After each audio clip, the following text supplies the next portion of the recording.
Би Эрдэнэтих. Би Эрдэнэтийн хөвгдөж бодож ядагч өөрийгөө. Би Эрдэнэтих. Эрдэнэтих. Орхон аймаг. Эрдэнэтих.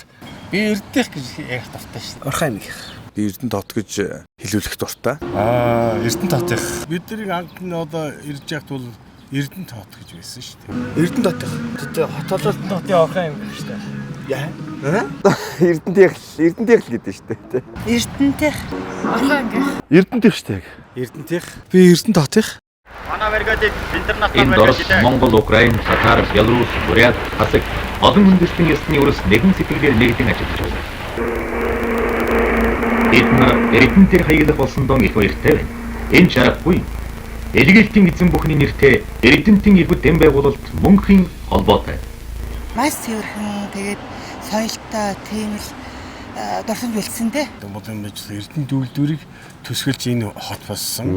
Оросууд байсан, бидний үед чинь Орос дэлгүүр байсан, гоё байлаа шүү дээ бидний үед чинь тийм ээ. Хагсаа бүтэлсэн болгоноор уул руу, хаттай уул руу гараад, мод руу ороод шорлог хийж иддэг байсан.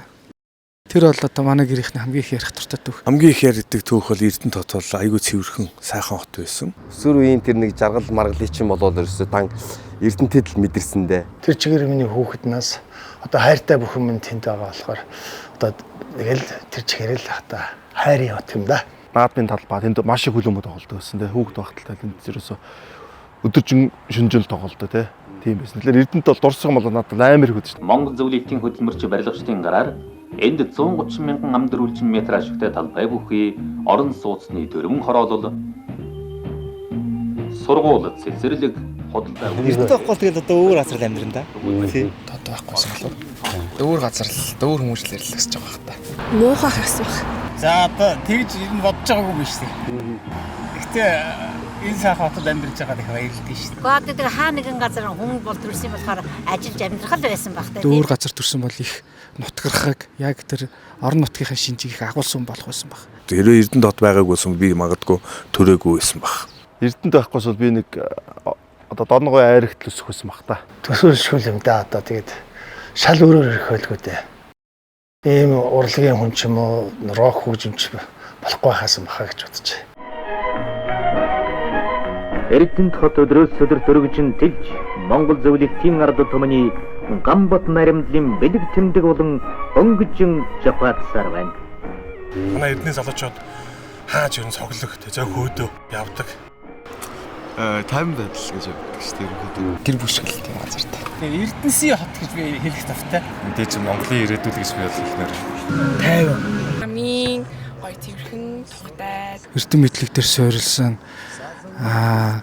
иргэдийг ихээр үйлдвэрлэдэг ийм газар гэж би боддог. Залуусын хот Монголын хамгийн гоё хот. Энэ хотоороо би үнэхээр бахархдаг. Зундаа сэр салхитай сэрүүн бөмбөгийн орон, өөлдөө бур салхитай бурхан бөмбөгийн орон Эрдэнэт хот. Дурсгалт мөрөд минь үлдээ юу? Эргээд ирнэ чамда би. Нисэн шууд нураа эргэнэ. Эрдэнэт хотын гудамжаар дурсгалт мөрөд минь үлдээ юу? Эргээд ирнэ чамда би. Нисэн шууд нураа эргэнэ.